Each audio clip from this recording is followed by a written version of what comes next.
সামনে দোল, আর দোল উপলক্ষে আজ আমি আপনাদের জন্য একটা নবাবী রেসিপি নিয়ে চলে এসেছি। বাই দ্য ওয়ে, আমি আপনাদের Trisha and welcome to my channel Trisha tasty ট্রিটে। আর আজকে আমি বানাচ্ছি নবাবী সেমাই। তাহলে চলুন শুরু করা যাক। এই নবাবী সেমাই বানানোর জন্য প্রথমেই কড়ার মধ্যে দিচ্ছি 2 চামচ মতো বাটার, আর বাটারটাকে আমি প্রথমে একটু গলিয়ে নিচ্ছি।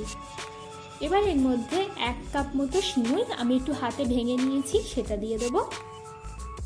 দিয়ে খুব ভালো করে কিন্তু এটাকে আমরা ভেজে নেব। দেখুন সিমুইটা কিন্তু লাল লাল করে আমি ভেজে নিয়েছি।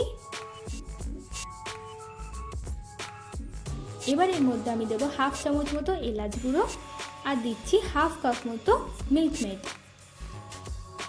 দিয়ে ভালো করে এটাকে আমি মিশিয়ে নেব। দেখুন সিমুইটা কিন্তু আমাদের রেডি। এটা এবারে আমরা ঠান্ডা করে নেব।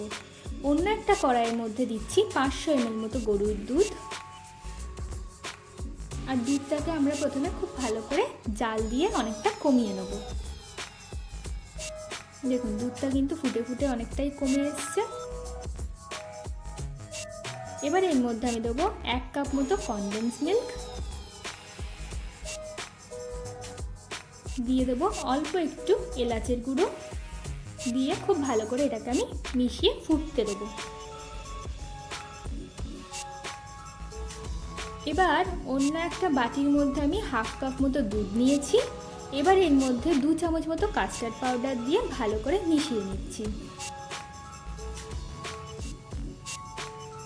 এবার এই কাস্টার্ডের গোলা দুধটাও আমি দুধের মধ্যে দিয়ে দেবো। দিয়ে খানিকক্ষণ ধরে মিশিয়ে নিলেই কিন্তু আমাদের দুধটা একদম রেডি হয়ে যাবে। এই দুধটাকে আমি ঠান্ডা করে নেব। এবার আর সার্ভিং বোলের মধ্যে প্রথমে আমি সিমুইটা দিচ্ছি, এর ওপর দুধটা আমি ছড়িয়ে দেবো, এর ওপর আমি আবার সিমুই দিয়ে দিচ্ছি, আর বাকি যেটুকুনি দুধ আছে সেটাও আমি এর উপরে দিয়ে দেবো। চলুন এবার এটাকে আমরা সার্ভ করে নিই। আমার ভিডিওটি যদি আপনাদের ভালো লেগে থাকে তাহলে প্লিজ একটি লাইক করবেন, প্রচুর প্রচুর শেয়ার করবেন। এরকম আরও ভিডিও পেতে আমার চ্যানেলটিকে সাবস্ক্রাইব করবেন।